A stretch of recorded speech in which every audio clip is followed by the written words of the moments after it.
Hello girls and guys, bienvenue sur ce nouvel épisode de Sans Deck. Aujourd'hui on va parler d'indépendance, ou plutôt de dépendance. Dépendance à l'homme en tant que femme, dépendance de ses peurs et blocages, dépendance de croyances. Accrochez-vous, c'est parti. Toute ma vie j'ai voulu être indépendante car la créative que je suis a besoin de liberté. Et à 32 ans, sur certains aspects je le suis, mais sur beaucoup d'autres, les plus importants, je ne le suis pas du tout. Je n'ai pas mon permis et si je n'avais pas mon mari, je serais clairement à la rue. Donc on va aussi parler de la dépendance masculine parce que je suis persuadée que cela touche encore beaucoup de femmes, même celles qui semblent gagner leur vie tout à fait normalement et sont a priori indépendantes. Mon analyse est subjective, c'est un point de vue personnel, de par mon vécu et ce que j'ai pu constater autour de moi, en aucun cas une vérité, simplement ma vérité. J'ai grandi avec une mère qui faisait tout pour que je dépende d'elle. Elle faisait tout à ma place dans beaucoup de domaines, mais dans d'autres, elle me laissait complètement livrée à moi-même, ce qui ne me donnait pas confiance en moi. L'autonomie, c'est quelque chose qu'on développe dans son enfance, soit parce qu'on a des parents qui ne s'occupent pas du tout de soi et on est obligé d'aller chercher toutes les clés soi-même, car on est en mode survie, ou qui, au contraire, t'accompagne pour que tu saches faire les choses, t'aide et t'aiguille, mais s'assure que tu finisses par avoir la capacité à te débrouiller seul. Ça n'a pas été mon cas. J'ai essayé de prendre mon indépendance en partant de chez moi à 18 ans et en essayant de construire ma vie seule. À 18 ans, j'ai pris un train Nantes-Paris avec 20 € en poche et là-bas, j'ai décroché un premier petit boulot au culot. J'ai eu la chance de tomber sur une patronne qui m'a hébergée les premiers mois. J'ai essayé par la suite de développer des activités en indépendante, mais je n'avais pas la patience pour attendre que ça prenne. Et je vous avoue qu'il me manquait certaines bases d'entrepreneuriat. Malheureusement, je n'avais aucun code du monde extérieur. J'essayais de jouer à l'adulte, mais je ne savais pas réellement comment faire et je m'y prenais mal. Sur le plan affectif, je suis tombée sur de gros connards qui ont profité de ma naïveté. J'ai fini par penser que, finalement, si je n'étais pas capable de me sauver seule, il me faudrait toujours un homme pour subvenir à mes besoins, mais surtout pour me protéger, puisque le monde extérieur était si dangereux, cruel et brutal. Ce mode de pensée et ce mode de fonctionnement m'ont coûté très cher. Cependant, je ne suis pas là aujourd'hui pour vous parler de mes traumas, mais pour comprendre avec vous les mécanismes de l'indépendance, notamment chez la femme. Parce que il y a eu mon éducation, mais je pense que c'est aussi culturel. À un moment donné, j'en ai eu marre des mecs barrés. Je n'avais plus aucune santé physique ni mentale, donc j'ai à nouveau recompté sur moi-même à coups de petits boulots pour survivre. Je me suis à nouveau perdue. Mon parcours semé d'embûches et de traumas, je l'ai raconté en chanson parce que c'était plus confortable. Enfin, pas tant que ça, puisque j'ai eu besoin de me cacher sous un alter ego. Pas au début, mais par la suite. Me créer un personnage m'aidait à me sentir forte.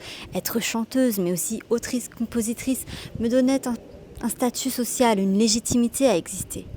J'ai appris la réalisation, développé ma culture cinématographique, jusque-là inexistante, mes parents ayant toujours prôné la littérature et pas du tout les arts visuels. J'ai appris le stylisme, l'art de faire des costumes, la réalisation cinématographique, la direction de la photographie, mais aussi le marketing, la communication, les stratégies digitales, le networking, me bâtir un réseau pro, etc. Via beaucoup de bouquins de dev perso, j'ai acquis des soft skills qui se sont avérées très puissantes, notamment pour recruter et manager les bonnes personnes autour de moi et surtout les garder à mes côtés. Toutes ces connaissances, je les ai acquises via 2 voies. En ligne, via des vidéos gratuites et formations internet, ainsi que via les personnes que j'ai pu recruter et dont j'ai observé puis assimilé très rapidement les compétences, sans pour autant être complètement à leur niveau et surtout avec une créativité sûrement très différente et très propre à ma personnalité. Je me suis toujours débrouillée pour exécuter ma vision et m'entourer de gens plus forts, ce qui m'a permis de devenir plus forte moi-même, plus pro, plus créative, plus barrée bien sûr, mais aussi plus cadrée. Comme je le disais, je me suis donc cachée derrière un alter ego. I Fiswell. J'ai eu besoin de me transformer, d'expérimenter plein de choses, de me découvrir, de me trouver, de me perdre. Malgré l'assurance que je dégageais sur scène, je tentais de cacher à mes followers à quel point je n'avais pas confiance en moi, à quel point mon estime de moi était éclatée au sol, à quel point j'avais honte. Honte de ne toujours pas avoir mon permis, honte de ne pas gagner ma vie, honte de prôner le féminisme et l'indépendance alors que je dépendais de mon mari. Au début, je pensais que j'allais pouvoir devenir indépendante financièrement grâce à la musique. Quand je me suis rendu compte que ça n'allait pas, probablement jamais être le cas, j'ai fermé les yeux. Sûrement parce que j'avais peur de prendre mon indépendance. Moi, si habituée à l'échec, si habituée au confort de la dépendance, vautrer dans mes rêves que devenir une superstar me rendrait mon estime de moi. Au fond de moi, je savais que c'était foutu, que je ne percerais probablement jamais. Pourtant, je me suis acharnée. J'ai essayé d'y croire parce que sinon ça allait vouloir dire que j'allais devoir changer de statut social et soit travailler pour quelqu'un d'autre, impensable quand on déteste l'autorité et bosser dans un cadre qu'on ne sait pas imposer, soit aller chercher des clients, c'est-à-dire des gens qui ont confiance en toi et qui t'estiment, a priori, chose que j'avais du mal à faire moi-même. Au contraire, j'avais besoin de continuer à m'occuper de mon image pour la lisser, lui donner de la valeur et de l'éclat, mais surtout la réparer après toutes les atrocités qu'on m'avait et que je m'étais infligées.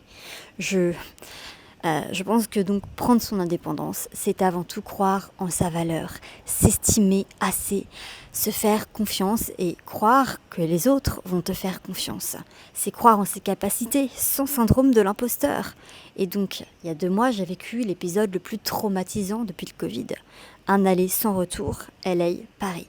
Je suis partie de LA le 29 mars dernier, pensant que j'allais y revenir en septembre-octobre 2024. Finalement, la vie a fait que ça n'a pas été possible. Je savais que Paris c'était mort pour moi au niveau de la musique. Ma niche n'était pas là et aucune salle de concert ne voulait de moi. Quant à LA, on m'avait ouvert les portes en grand.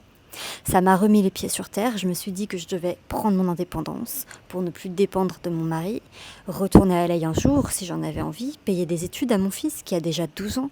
J'ai commencé par lancer un podcast parce que le virtuel c'est du si ça marche, mais au fond ça dépend des algorithmes.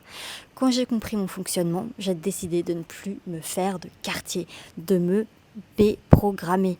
J'aurais pu bosser en label, mais 1, les seuls labels qui me tentent sont à Los Angeles. 2, je pense que je ne suis pas faite pour le monde de l'entreprise. Je suis trop habituée à me créer mes propres règles et je suis une hypersensible qui a un mode de fonctionnement que très peu de gens comprennent. Peut-être une seule personne et cette personne, c'est mon mari.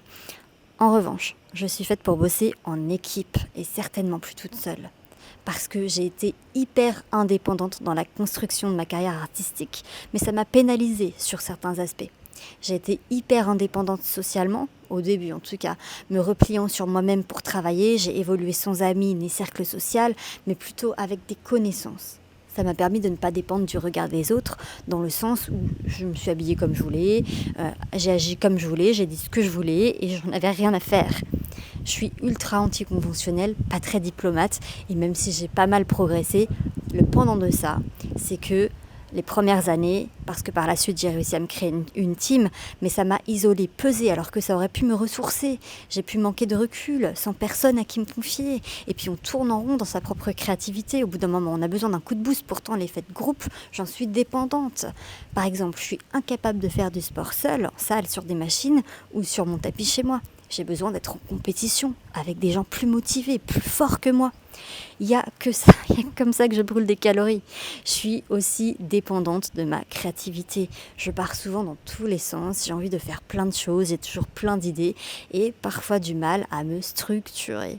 Mais je suis aussi indépendante grâce à elle, puisque je trouve toujours de nouvelles idées pour me renouveler, de nouvelles passions et niveau idée, DA, je ne dépends de personne d'autre que moi-même. Les personnes qui s'ajoutent à mes projets ne font que les enrichir, pas les démarrer. Pourtant, j'ai le syndrome de l'imposteuse car je me suis construite sur le tas. Je regarde toujours mes lacunes au lieu de voir mes forces. Pourtant, je sais aller combler mes lacunes de manière très spontanée. Je suis une vraie débrouillarde sur certains sujets. Ma volonté d'indépendance est stoppée par mes peurs. Après l'échec de la musique, j'ai peur de rater le reste. J'ai peur de ne pas avoir de clients. J'ai peur de ne pas être payée et respectée à ma juste valeur, quitte à parfois laisser partir des opportunités pour une question d'ego. C'est normal, j'ai un problème d'ego. Je me suis renseignée auprès de pas mal de freelance et j'en ai conclu que gagner sa vie correctement et tirer son épingle du jeu était plus qu'un défi. J'ai compris que monter une agence était tout aussi compliqué parce que les créatifs de qui tu t'entoures peuvent se barrer, et oui, avec tes clients. Surtout aujourd'hui, et puis on commence à être remplacé par l'intelligence artificielle. Pareil, je ne compte plus les podcasts qui s'arrêtent en cours de route, je ne compte pas les créateurs de mode parce que j'aimerais lancer ma propre marque dont le nom n'a jamais pété. Je ne compte pas le nombre de femmes qui n'ont jamais brisé le plafond de verre. J'ai fini par en faire une excuse. Les créatifs sont mal payés. Donc, pourquoi bosser finalement? Les femmes sont mal payées, donc pourquoi bosser? Je vais devoir m'entourer de certaines personnes plus compétentes dans certains domaines qui risquent de se barrer avec mes clients. Donc pourquoi m'entourer? Je risque de ne jamais avoir assez confiance en moi pour aller crever les plafonds et décrocher des opportunités, même dans des situations où j'ai pu croiser des personnalités connues lors de salons. J'ai pas osé aller leur parler, les approcher en leur demandant une ITV. Pourquoi continuer mon podcast finalement? Si je donne mes idées et ma méthode, on va plus avoir besoin de moi par la suite. Donc pourquoi bosser pour des gens pas chers alors que j'ai acquis ces compétences à la sueur de mon front et de mon portefeuille et sur des années? Je vais pas aller le donner pour 3 francs 6 sous comme ça. Bref, mon manque de confiance en moi, en la vie, en les autres, la protection de mon ego mal placé, car en réalité inexistant, est un blocage. Après, j'ai déjà vu des femmes faire de nombreuses années d'études et continuer à dépendre d'un mec tout en bossant à côté pour s'assurer le plus de confort, un plus bel appart, de plus belles vacances, de plus beaux vêtements, de plus grandes économies, notamment pour la retraite, etc. La confiance en soi, ça se soigne, me direz-vous. Ça fait 8 ans que je vois des coachs et des psys. Ça m'a aidé à me stabiliser, à me donner du recul quand j'en avais besoin, mais ça ne m'a jamais guéri. Ce qui guérit, c'est l'action. Me bouger le cul. Dans la musique, ça m'a aidé, beaucoup aidé. Ça a soigné des traumas et redoré un petit peu mon estime de moi. Maintenant, il va falloir que je sois utile aux autres. Utile à leurs projets. Que j'arrête de rester centrée sur ma petite personne et que j'aille chercher la reconnaissance en dehors de moi-même, au-delà de l'image que je peux véhiculer. Ça va être dur, ça va être un challenge, ça va piquer, ça va m'obliger à sortir de ma zone de confort dans laquelle je me suis embourbée. C'est comme commencer un sport, plonger en apnée très profond ou sauter en parachute très haut. C'est un saut dans le vide. Sauf que je ne vais pas mourir. Au pire, je vais échouer. Au mieux, j'aurais essayé et j'en aurais tiré quelque chose. J'aurais fait quelques pas en avant, vers la liberté. Et c'est tout ce que je me souhaite. Mon bonheur et mon épanouissement ne se trouvent pas dans mes passions uniquement, mais dans le dépassement de mes peurs. C'est ce que je vais faire, avec vous notamment. Je vais tout vous raconter, vous faire vivre chaque étape. Je ferai un point régulièrement en vidéo et très régulièrement sur mon compte Insta, sur lequel vous pouvez me suivre, soit ifis-well, soit Sandec Podcast. Et si vous aussi, vous vivez ou avez vécu la même chose, dites-le moi en commentaire. On se soutient, on crée une communauté. Je suis pour le fait de se soutenir entre femmes parce que culturellement, on a du mal à trouver notre place dans le monde professionnel. On a du mal à croire en ses capacités, en ses compétences. Pourtant, des rêves, on en a, des compétences aussi, et parfois plus que les hommes qui nous passent devant. Dans un souci de transparence, je vous dévoilerai toutes mes victoires, toutes mes réflexions, mais aussi tous mes échecs, si je le peux, et que je n'ai pas des clientes en train de me regarder, que ça concerne directement, bien évidemment. Et puis, en fait, on s'en fout, je vous dirai tout. Bon, allez, bisous, et à mercredi prochain.